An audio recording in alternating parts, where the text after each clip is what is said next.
ढानकी वार्ता, ढानकी व बंदी भागातील इत्यंभूत बातम्या। आगामी सण उत्सवाच्या पार्श्वभूमीवर बिटरगाव पोलीस स्टेशनचे ठाणेदार प्रेमकुमार केदार यांचे समस्त नागरिकांना शांततेचे आवाहन।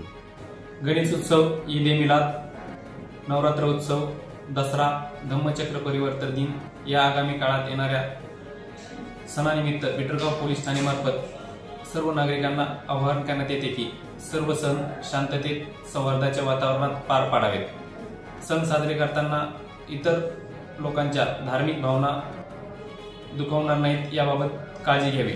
तसेच अफवांवर विश्वास ठेवू नये। सोशल मीडियावर व्यक्त होताना किंवा पोस्ट शेअर करताना आक्षेपार्ह पोस्ट फॉरवर्ड होणार नाही किंवा शेअर होणार नाही याबाबत दक्षता घ्यावी।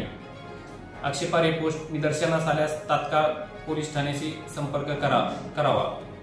तसेच आगामी येणाऱ्या सर्व सण व उत्सवासाठी बिटरगाव पोलीस तसेच यवतमाळ जिल्हा पोलीस दलातर्फे सर्व नागरिकांना हार्दिक शुभेच्छा।